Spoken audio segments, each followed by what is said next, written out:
Hi everyone, and we're back with, it's going to be Team Jim's All-Purpose Turfing and Egg Collection versus Thank Judd It's Friday. And joining me tonight is one of the members of JAPTEC. It is Aytoms. Hello. I'm here to spill the beans on JAPTEC's biggest secrets. Get some of that business drama going in there. Yep. So we've got some inside knowledge on this match. Just let me know if you can't hear Aytoms. It looks like that is going through to you, but just let us know. So heading back to the upper team div maps, so we've had a little jaunt down looking at the maps for the lower teams, but now it's back to Clan Blitz on Piranha Pit, and I've been hearing that JAPTEC is one of the teams especially that was quite happy to be jumped up a few divs because they are quite happy to be avoiding turf war. Yes. That is a true fact right there. I probably over-exaggerated how exciting it is for us to not have turf war, but like, we don't like turf war. Okay. So we're pretty happy.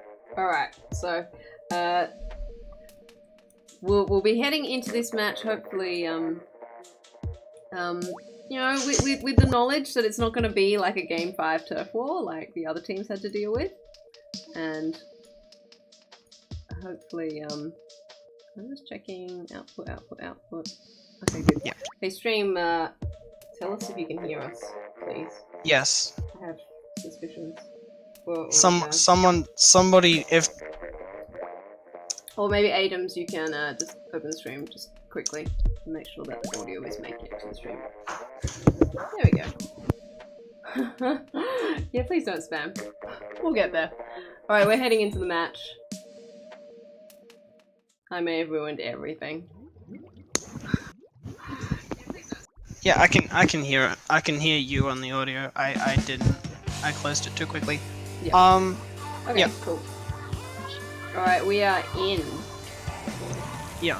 So I mean, starting into Clan Blitz Piranha Pit, which is mostly divided into the two sections with the one lane down the middle, which probably has the most direct route between the two goals out of most of the maps. Yeah, and this map gives a lot of potential for teams with maybe a lot of mobility, say a curling bomb or a brush, to just charge through that middle and score straight into the other team's basket. Definitely. Like, you'll see it here. I feel like Clan Blitz is one of the more territory-based ones, and so essentially, like, you're just going to be aiming to having the ramp area of mid covered, just so you can utilize those ramps. It's really not much to it. It's really just stick in the lane, and you'll be fine. This is arguably the most straightforward map in Clan Blitz, I'd say, to an extent, since there's literally just a straight line with no walls from each side. And like, so there is a little bit of maybe flanking opportunity with the pits, but it's actually quite hard to get down there, the ink rail that you have to use to get across, or just to sneak in there, so not often used by teams. Occasionally you'll see a beacon put down there. We've got pretty neutral game so far, so Jim's there trying to make a second ball before the team moves in. I think Hayachi was a bit blocked off from picking up the clams they were planning to grab. They despawned in front of their face, so still trying to solidify, I think, just a few more clams before they make their push. And we've got great splats coming from Hayachi. Eventually making that second clam. Here it comes, the push. The baller is coming in up against the Stingray, losing that power clam over the edge. That's really not good. But they've still got one. Not all is lost, but they might just need to regroup a little bit before their next approach. So I think last player left there, throwing the ball back. It's not going to happen this time quite yet. Yeah, still a really neutral game. Apologies if my commentary is a bit off. No, it's fine. First time commentating for a while since I wasn't here, season 2. All good. So, here come the super jumps with the power clam. They're looking to provide cover for that teammate jumping in, and we're on the board. And just that one opportunity to come in, they have scored 76 points. 76 and they've still got someone yeah. lurking down there. They might be able to get some more clams in. They have extended their hold, so even more points. 88 points from that one basket break, and that is what teams dream about in Clam Blitz. You want to put all your effort into getting points on the board without it all going towards clearing penalties. Amazing play from Jims. Really good patient play. There is the way that the team plays. You can see that they're looking for specific setups that they've been probably. I know that you guys have been practicing all week. There's a setup that you guys are looking for. Once it comes to fruition, then it's go time, and we've seen it really worked out for the team. Now, TJIF moving in with 2 balls, so they're going to make their own huge score of their own. So 40 points straight in. Carl under the basket, able to get a couple more in as well. So really tenacious play there. Rafa eventually going down. Totally. I feel like it's just like such an effect of the straightforward path. You can score straight away. As soon as that wipe comes, essentially, the more coordinated team is, the more time they have to capitalize on those wipes, and you can see that right with JAPTEC's play. It's like something that's been the massive improvement over the past few seasons is just that improvement. And you can see it happening again, right? As soon as it happens, you just have Heihachi, Ness, and even Paribo jumping down there to just get clams. It's actually... So I think it could be knockout right here. It's the potential. It depends on how greedy they want to be, and that is the knockout. Yeah. I liked how you mentioned using the super jumps, because we were talking about swimming straight down the line, but you only need to get one player down the line, and then once the super jump pressure is there, suddenly everyone's a bit concerned about, blocking that super jump as it comes in. So that is game 1 goes to with a KO going to Team JAPTEC. Yeah, like straight away. It's really cool to have our first match of the season stream. Like, I'm not playing, but like it's just instantly noticeable. The improvement. TJIF as well, doing like super well. Yeah, and we were talking. They did the same thing. We were talking, I think, before about who TJIF were, because they're a new team name for this season. But the actual team, I think it's half Calamari Damacy. Maybe someone can correct me, and a few more players. I think it's a mostly Philippines team. I feel like one of these players is the youngest player in the league. Someone might have to correct me. I don't have that right in front of me, but someone who knows better, let us know, because that's a cool factoid to have about the teams as well. I'll be right back. I need to get a jacket. It's actually quite cold. It is not cold in Adelaide, my friend. I think you're lying. But yeah, heading to game 2, it's going to be Rainmaker on New Albacore. No substitutions from gyms, but I think we do know that they have a few roster changes planned. Whereas TJIF apparently had, with scheduling, despite their large team, they might only have the 4 that are playing tonight. I have returned. Welcome back. I was just saying, you don't need a coat. It's not cold in Adelaide at the moment. Oh, we have the aircon set to like something. I am cold, and it shouldn't be cold, but it is. I guess I'll start off the intro. Rainmaker, Albacore. Yep. Sorry, I was looking at the chat. It was I think the team's a bit concerned with you in the room for commentary. We didn't tell them in advance that you'd be on commentary.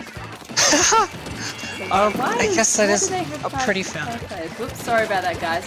Yeah, I think we've had some interesting setups this season with players doing commentary, where for their own teams. So normally that's not a setup that happens. But we had it with Morning Sun. We had AO join us, and we've got it today with you. And we are seeing TJIF with the first ones hands on that Rainmaker. Definitely. Albacore, I feel like is much more choke point orientated. You'll have like 3 coming out from mid. There's like a flank route, which is a ramp, so there's a height advantage from there. You have bridge, which isn't a great where you can either jump over. Stop! It just kept going. I wonder. I'll just need to double check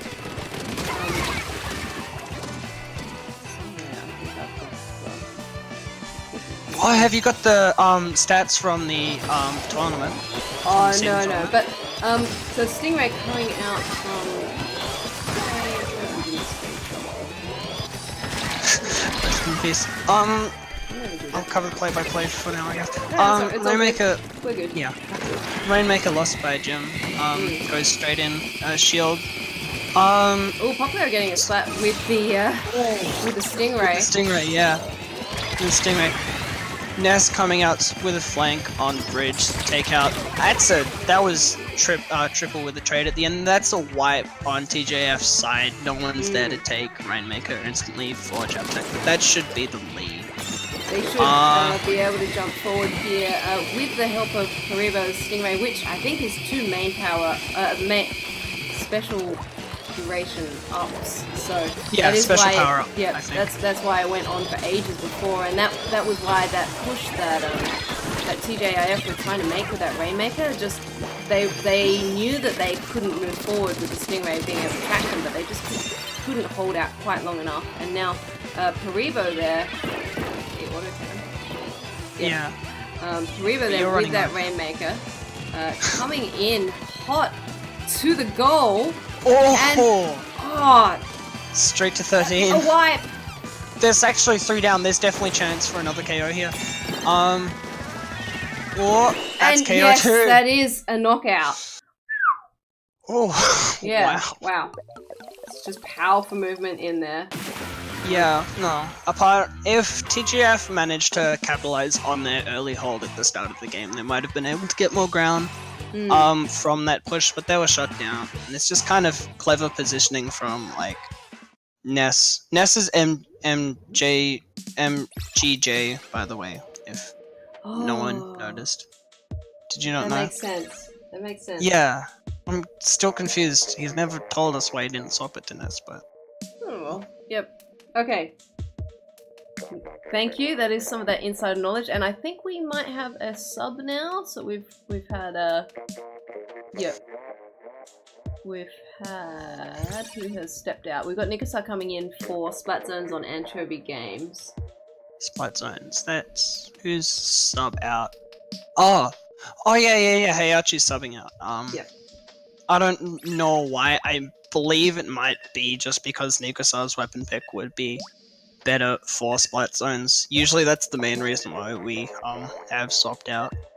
Okay. So on Splat Zones, I'm just thinking that's the one spot where I might know what weapon he might bring in. Normally a blaster main Nikasa, so really, are we thinking about getting shots around corners, or are we thinking about what special might be able to support here? Or I'd be quite curious to see what gyms are thinking with that substitution. Meanwhile, TJIF not playing badly by any means. It's just, I think, like, I've heard that gyms has been labbing this map list all week, so there's a structure to the play that is coming through right now, and I think that's something that the other teams can maybe see as a bit of inspiration, that this hard work can pay off. Totally. Like, I've kind of been in Melbourne, and I've kind of played like a bunch of B-Money games. I haven't really been paying attention with what the team's been doing, but like, I took my eyes off of it for a second, because I had to leave for various reasons, and then I just come back, and then I find this, and now I have to catch up, and it's something that I think if we continue to work hard, we can probably do a lot with. And I think I want to see how TGIF goes in Division. Alright, we're heading in. Sorry. I'm just going to do this. Yeah. You want to start off? No, you go ahead. Alright, Anchovy Splat Zones, we got Jim's All-Purpose Turfing and Egg Collection, Ness on Splattershot, Tenta, Paribo on Deco Heavy, Jim on Squeezer, and Nico on Blaster. Apologies if I don't know the full names. TJIF on Squelcher, Hydra, Orange and Zap, and another Blaster. So relatively same comps. Flip-flopping. Oh wow, already a triple. I take my eyes off of it and the thing happens. Yeah, no, right. A complete wipe. Yeah, we've got TJIF with very strong opening here. And I do just want to note that gyms have a little bit of quick respawn in there, but a lot of special power up across the bubbles that will be coming out from that team, I think. Yeah, definitely special coordination and capitalization has been a major point of focus. Like, you can already see it with coordination, Jim popping bubbles, and then you'll have Ness and Nico-san moving up onto the... Is that platform right there? I don't know what the don't worry about it too much, you know, we don't have to get the balls perfectly. Most people pick it up through context. It's not like we're playing in a situation where the wrong call will cause your team to wipe, but no, so it's fine for commentary. Platform is perfectly fine. I call that like maybe 4 different things. And right now on fan, we've got Jim's looking down at taking out that 10 missiles, and we're seeing Larson not quite able to get the shot on Jim, and Ness moving in position to briefly try and protect, but not able to there. So TJIF in position now to recap. And let's see. Yeah, TJIF still ticking down, but this is a nice actually. Gyms don't need to panic at all yet. They have specials that have the ability to... Oh, great splat there from Nicola. Yeah. Gym's specials have the ability to turn the zone on a dime. So what they need to do is take a lead, which they're in position to do, but then they need to make sure that... Oh, well, they might be able to get the bubble pop. So they do need to take that lead, and then it becomes difficult for TJIF. In advance of Jim's getting the lead, the ability to suddenly cap the zone doesn't mean as much, because you can suddenly cap it and then you'll lose it again, and then you'll have a penalty. Yeah. So, interesting fun fact, with the scrims and practice we've been doing on this map specifically, there's been a lot of times we've ended up winning in overtime, coming back from a lead, and I feel like it's one of those maps where matches tend to be close in a way which we can consistently win very close leads. It's one of those, it's just one of those maps, but like, you can see it in the play that we, that often, I can't say we, JAPTEC is often going for just quick retakes and just playing fast in response to whatever the enemy pulls, because a lot of the weapon picks I feel like are on TJIF right now are more catered to range defense from the platform side right before mid to just kind of hold it, and on JAPTEC's side, it's much shorter range. It's much more even. So I apologize and stuff. That's alright. No, that's fine. But the lead has swapped hands, and it is TJIF only managing to get control just a little bit late. Carl, they're getting some good splats, looking up at the arcade area there. And that is one call out, which I'll call about 5 different things in one match, like street, arcade, snipe. It's fine. It's fine. And the bubbles are coming out. While they didn't pop on zone, they did provide a distraction, so that wasn't. They weren't able to necessarily turf that up. And now, TJIF in position. They could be able to take this in overtime. Actually, they're not badly positioned for this. Definitely. I feel like the biggest danger here is if they start out losing... come the bubble. So we do need... So for JAPTEC, they need to get that instant pop, and they weren't able to get it. And in fact, they are now 3 players down. So that is lead to Gyms. And what we were talking about with the instant cap, they just didn't make it happen. And now the game goes to TJIF. The plan that Gyms had in mind just didn't execute. So they brought that splashdown to get the instant pop on the bubbles. They brought the special power up. They brought like 2 sets of bubbles.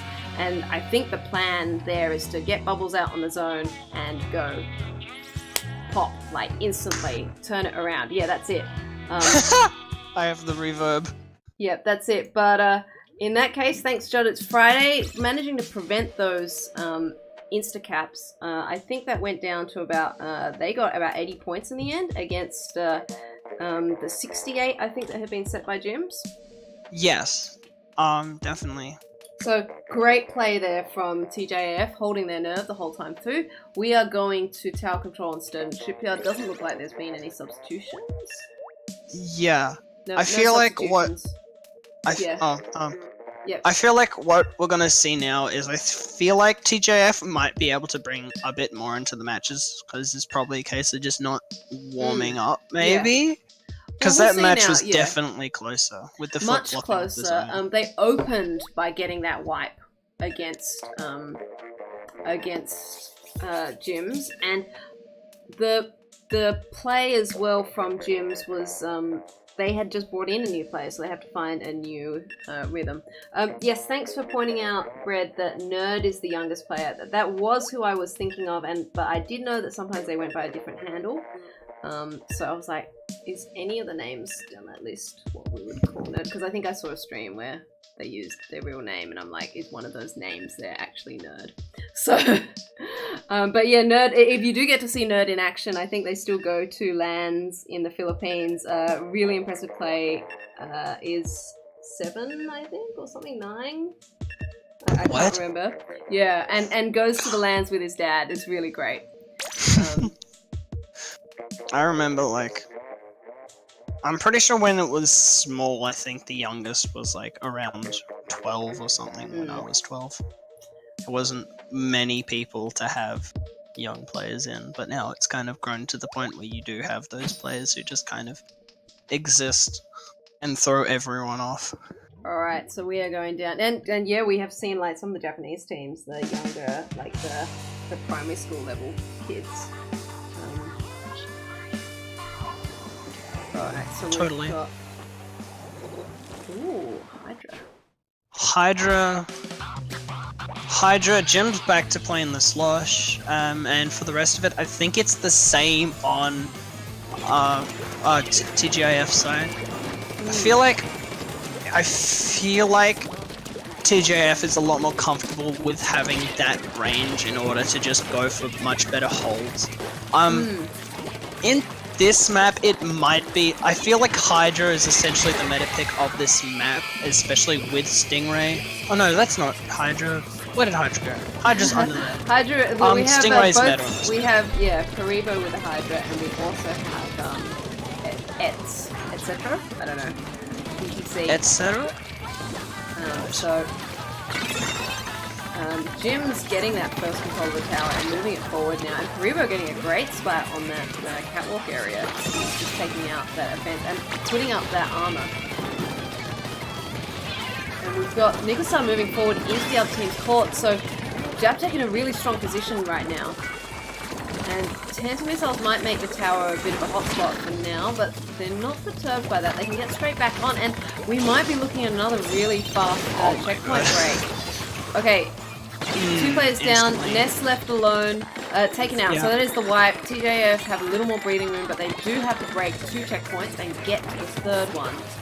So. Yeah, and that's definitely, regarding the weapons setup on JAPTEC's side, it's much more suited to playing at those checkpoints. With Slosh and Blaster, it's, I'm pretty sure they're both, AoE kind of projectiles. They have a lot more bigger range. So, JAPTEC down again, 3 players, and TJIF able to make a really good push. While we were talking before, great play on the inkjet by Carl. And we're seeing a reply. It might not be an overtake quite yet, but if they can keep the pressure up here, it'll be an overtake very shortly. So ETC goes down. Jim's on that tower, but Poplio's still in position. No, also goes down. So it got close, and you don't have to make the whole push in one go like JAPTEC did. So we've still got another, 2.5 minutes to go here. So. Last Carl memorable getting a stream nice game. solid splat there. Last memorable stream game, I recall we rode the tower against like Squaw, and he got a knockout like straight up, and I was just incredibly weird, and I thought we were going to do that again, but thankfully not. We got some exciting matches. I see the humble brag coming out for a lot of pride for the team there, so I'm sorry. I did it accidentally.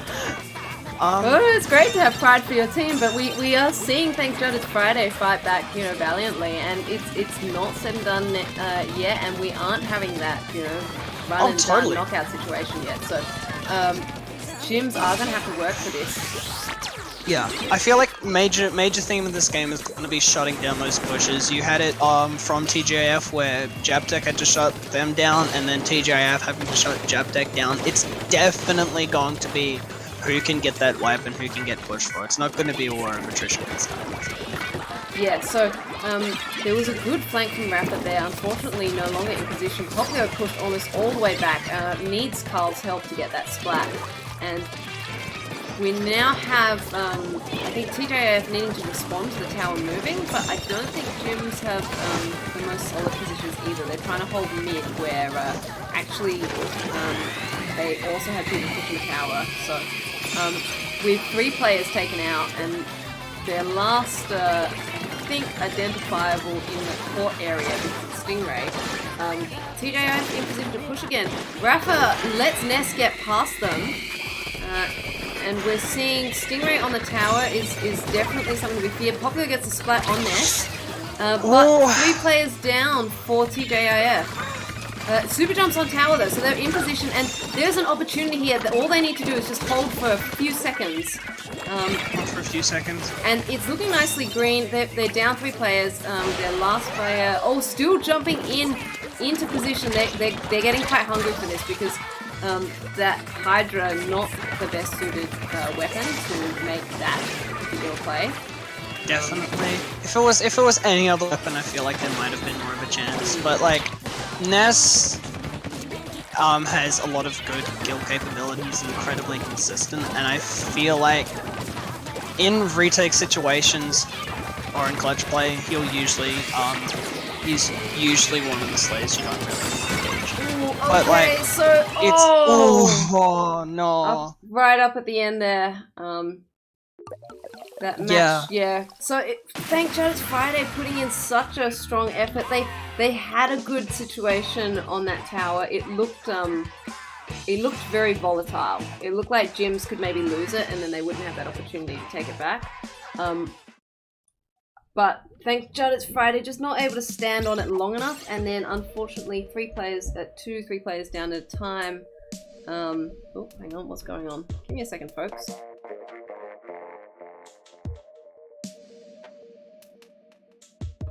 Okay, so just to let you guys know, there's going to be a host swap as requested by the other team, so we're just going to close the lobby and we'll be back shortly.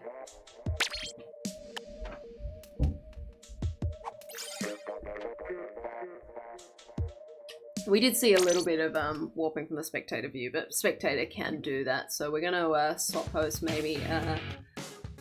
Yeah, I mean, I feel like it's probably a bit more fair if host is swapped like halfway through, because essentially it's like in tennis where you change ends. I mean, it is a bit hard to decide when a swap should happen. With this situation here, we have an Australian team up against a Philippines team, so there's no middle spot really. I mean, Queensland is on the north of Australia, but then there's a lot of space in between. So we are going to swap hosts. Unfortunately, hosting has been offered to TJIF, and yeah, I believe that's what happened. And new password is I'll type it into stream.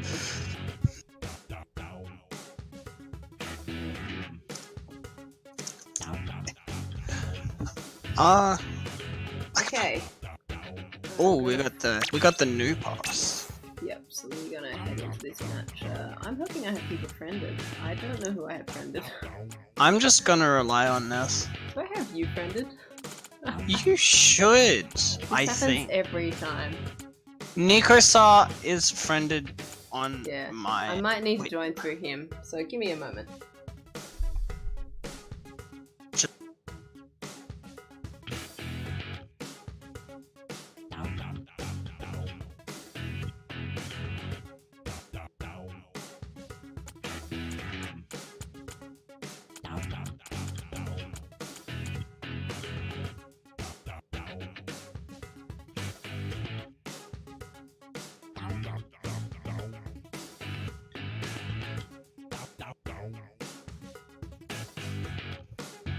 Okie dokie, we're just setting up this new lobby.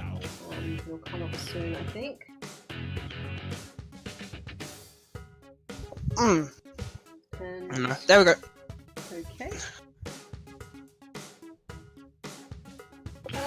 This isn't your first time commentating on Oceanink, but it is your first time in a while, isn't it? Definitely. Like, I had to go out for the really long camp trademark. So I essentially just missed out on the entirety of Season 2, and then kind of the New Year's gap between Season 2 and Season 3 was like really big, so... Yeah, we had a big long break. There were a few reasons for that, but we are now back in force. I think the break was good. We're coming in with a lot of momentum into Season 3, and we're heading now to Clan Blitz on Skipper Pavilion. With our first time having a mode repeat, I would be interested to see if that terrifying coordination from gyms comes through again. With the host swap, we might see a little bit of network code, you know, changing things a little bit. But hopefully TJIF can find their groove again, and we're good from here. And surprised. I put out a link on my Twitter that I was doing the commentary. Oh, I've been quoted by JAPTEC. Thanks, JAPTEC. I wonder. Don't know if if we go through official streamed matches of us. We might, but I have no idea. To teams who are watching, that's a fun way to make fun if your team members commentating. Yes, today is Saturday, not Friday, and all of us who work Monday to Friday are yesterday. Are perhaps a little yes, disposed towards well, you know, thank Judd it's Saturday. We get to hang around the house and stream a few games of Splatoon. Ooh. Yeah, unfortunately I cannot do set 3 because it's late at night. That's alright. I have to go to bed. Yeah, we'll find someone. Quick question: should I roll with just auto spec cam? I have no idea. Do what you like. Well, I'm going to be on auto spec for a bit, but there'll be overhead might be good for you. There's, you know, everyone out there, they can see what I'm seeing. So if I'm doing play-by-plays, you might want to have overhead so that you can then quickly think about, oh yeah, that's what Alecat's talking about. That's what the stream can see, and I can hop straight onto that thread and continue talking about that. So common. Yes, you go. Yes, we do have Aytoms commentating for his team, Lampy, and we've had a couple of these instances already in the season. We had AO commentate for in the Morning Sun match the other day against Blue Ring Dr. Lings. We're trying to keep things nicely bipartisan over here, but I think a little bit of team pride is bleeding into it. What do you reckon? I'd say it is bleeding into it, but only because I don't really know anything about TJIF, and hopefully we get info on them. I need this information. We've got a bit of info. Too much we know that they are, you know, a Philippines team. We know that we've got a few combinations of people who will meet up at the LANs as well. And what we're seeing here is actually they've got some really great plays. I expect that now, maybe with a little bit of confidence on that, that they have hosting now. Maybe that network won't be quite so funky, and they are in fact Team Alpha. Everyone likes being Team Alpha. It's one of those unfortunate things about Skipper Pavilion, but there's not much difference. I feel like it's very overplayed. Oh yeah, this map I don't feel it's too bad. Unlike a lot of people feel that there's issues with non-symmetrical maps, but I enjoy this one. And Clan Blitz, there's a lot of movement here. There's very few instances where you're going to be holding a little position like out in the side. And Carl now moving forward with a great inkjet that I think might even have deleted one of the Jim's balls. Definitely. What I've just regarding the thing, I just realized they might have requested a host swap just so they get alpha side. No. I mean, there's nothing to complain stated, about. It's just funny. There's no stated convention in our rules about who gets alpha, so some teams give it to the other team even when they're hosting. Yeah, I mean, it doesn't really matter. It's just. Yeah. That's not something we run into, especially because we don't run turf war. We don't have those situations where a Judd rounding arrow will give a win to a team. So, yeah, no, that's one of the most unfortunate things. We run a few turf wars, but we don't have so much of it. And we haven't ever had a 1 point margin from us. Yeah, which is a great thing. Yeah, 1 point margin. Shall we hop into the play-by-play just as JAPTEC okay, Paribo moving in with that ball, and we have points starting to get on the board. Points on the board from JAPTEC, just like getting in, just kind of getting in. It's that kind of thing where like, as soon as you go into higher level clams, you'll see a lot more teams using jumps and just kind of pushing in and getting one strong convincing push instead of just a lot of people just walking or swimming through ink towards there. And it's often one of those small dividing things in play that you'll notice if a team usually, it's just a thing that divides skill levels. And so both teams here are using it quite frequently, but you just notice it a lot. So we're seeing that torpedo come in from Nikasa, moving in now. They're making that clam. Jim is moving up, and we're harvesting as well from the bottom before moving in as a team. And we're going to see where Jim can score. So maybe a little bit too eager without the teammates in position, and we're still harvesting. And I think right now turf is looking nicely green. What I really like about this map is coming in with that two-pronged approach on the basket. You can come in from very different places and keep the other team thinking about where those clams are coming from. Definitely. I really enjoy this map, actually. It's probably one of my favorite ones because pretty much every single weapon has a lot of positions to be able to play it in.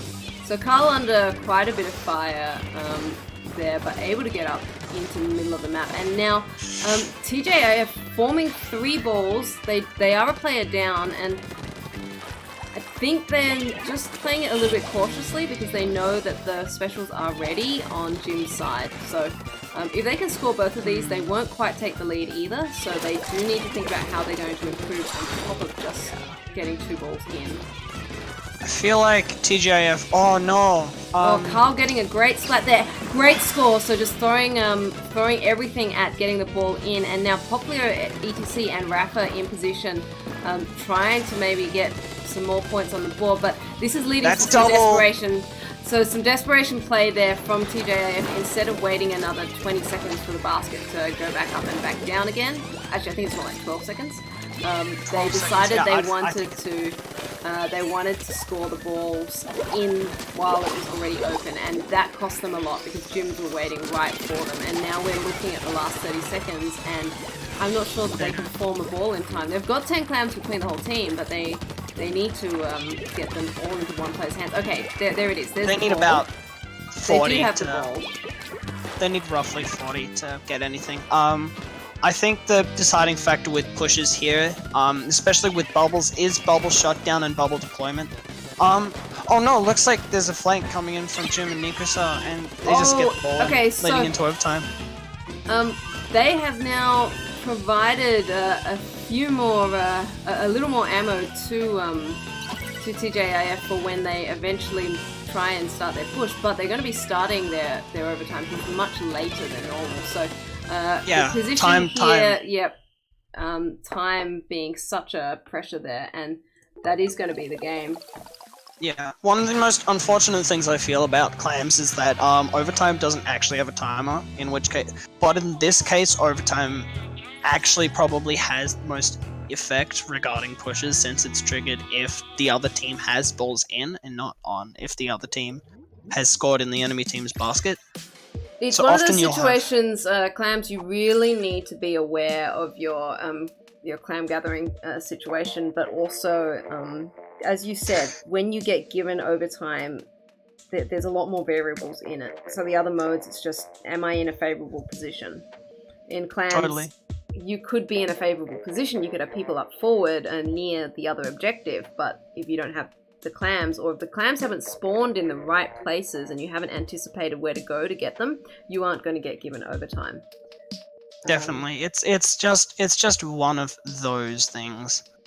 Honestly, but there's like nothing you can really do about it. So I'm sorry, I'm not paying attention if that's completely unrelated. Excuse me. I believe it's related. I recall there being words.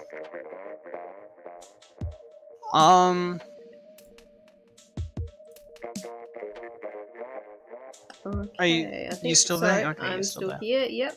I'm just waiting on this next match. Yeah, should be going ahead. We have Nikosar subbing out for Heihachi. The legendary Julie's player of Julie's fame. Not really. Julie's pain. He's there. Currently main lineup you'll have Jim, Paribo, and Ness, and usually everyone else will get subbed out, or everyone else is just kind of changes depending on the mood. On the main lineup. That's a nice way for a large team. One of the challenges on a large team is having consistency in your play, and for us, when we were seeding the teams, when we look at a large team, it gives us a lot of pause, because if they bring one set of players, they might have a vastly different result to if they bring another set of players. So Jim's quite nice bringing 3 players pretty consistently all the time, and then having that 4th player rotate as needed. Gives them a kind of consistency that some of the other large teams might struggle with. Yeah. And Which is...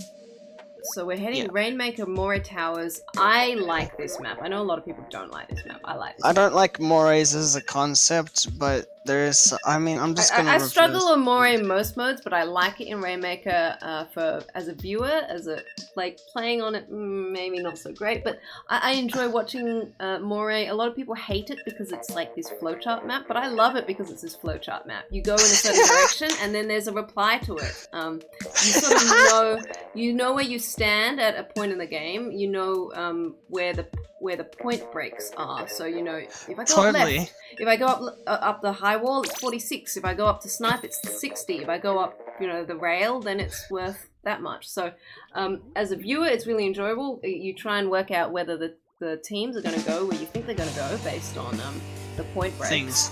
And it's either super flowing or incredibly linear. Like you can have some incredible stream value just because you got a challenge ramp in overtime.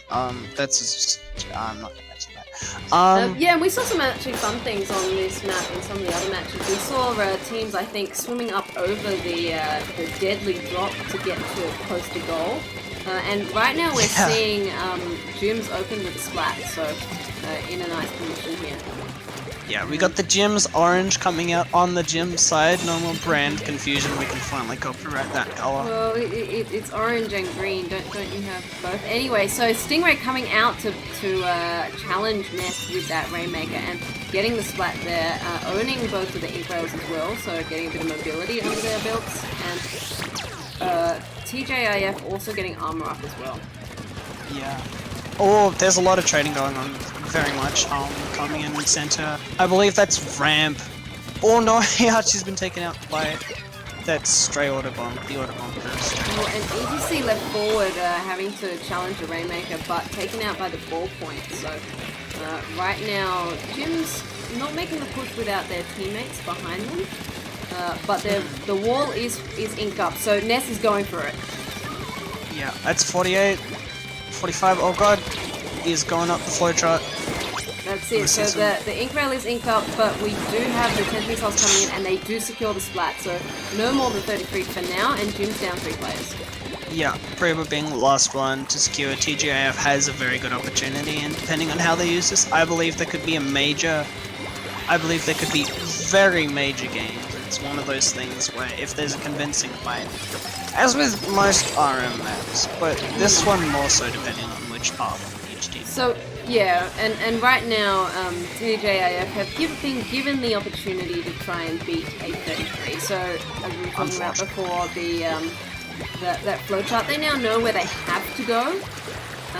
It gives this match a little more definition than, or do we go up or do we go up snipe? Like they know where they have to go to beat that 33. Issue with the flowcharts is it creates a very choke pointy thing, because each team going up, you lose height advantage. There's never height advantage regarding engagements on this map, which does make it really interesting in a lot of aspects. Yeah. Stingray coming out manages to only get one, I think, but here Poplio getting another pick and might be able, not able to take out the flanker there, so he actually ensuring that splat, and now Jim's in position to do it again. Yeah, and taking that advantage. It's a shame, like, there's a lot of opportunities which TJIF has had to move up, they just haven't been able to capitalize on it. But it is only 3 minutes in, and there's still quite a lot of time. There is like 2 minutes can be a lifetime, but we are going to see the team sort of rally around their specials, and Jim jumping home with a Stingray in the pocket, knowing that their team was actually down a couple of players, so he's in position now to try and get a shot on the Rainmaker. Doesn't have the full, I think, not bringing any special power up in this match. Yeah. So. Really consistent thing with regarding Stingrays is that they've always been used to just shut down Rainmaker as soon as it pops out. It's just constantly been on the ball, just taking it out. Yeah. Just incredibly consistent. Yeah, so they're setting up the snipe here now, and there is some fire coming down on them, but able to get into that ink rail. Oh, and make the half pipe jump. Oh, so boy. they have a clear path to the Rainmaker, to the goal, but Popular in position to get those really important shots on, and now we are looking at TJIF having to beat a 8 with 1 minute left to go. So Octo number, they can't lose. Hey, she's too powerful, but there is always opportunity. Yes, actually that is an interesting way to put it. There isn't always an opportunity to win. So just like right now TJIF are looking to, there's always an opportunity to lose. Right now TJIF are looking to win, but it's all in Jim's hands. They need to just realize that they've actually got a really advantageous situation here. They don't have to throw it away. So don't move in recklessly. Don't throw away your squid life, and things will hopefully... Octoing life as well. Yeah, things will hopefully... I think, as we said, Heianchi was about to jump off the map, and Poplio saved them the shame of falling off the map. So now TJIF need to get that Rainmaker to earn overtime, or they need to take out Jim as he runs across the map with it, and heading towards Snipe. No. He is not going to be taken out by that Stingray, not able to adjust in time to cut him off, and that's game 6 goes to Jim's. Really strong play from them in some of those earlier maps.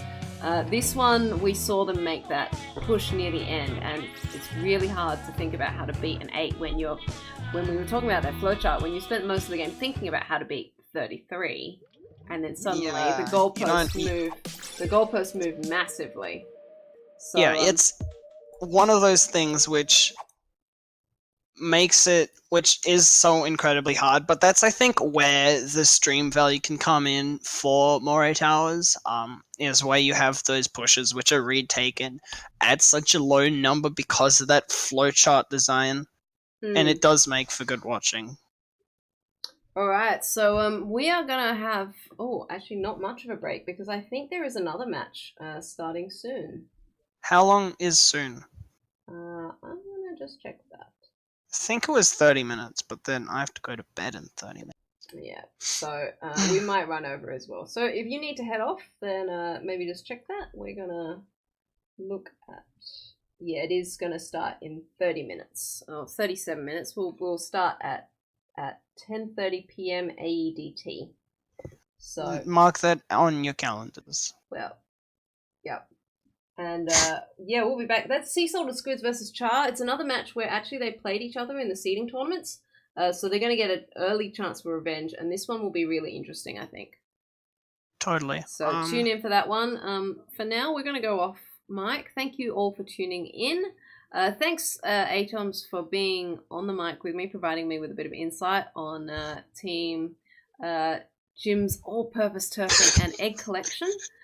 And yeah, and thank you to both of the teams. Thank Judd, it's Friday, TJIF, and JAPTEC for letting us watch your match.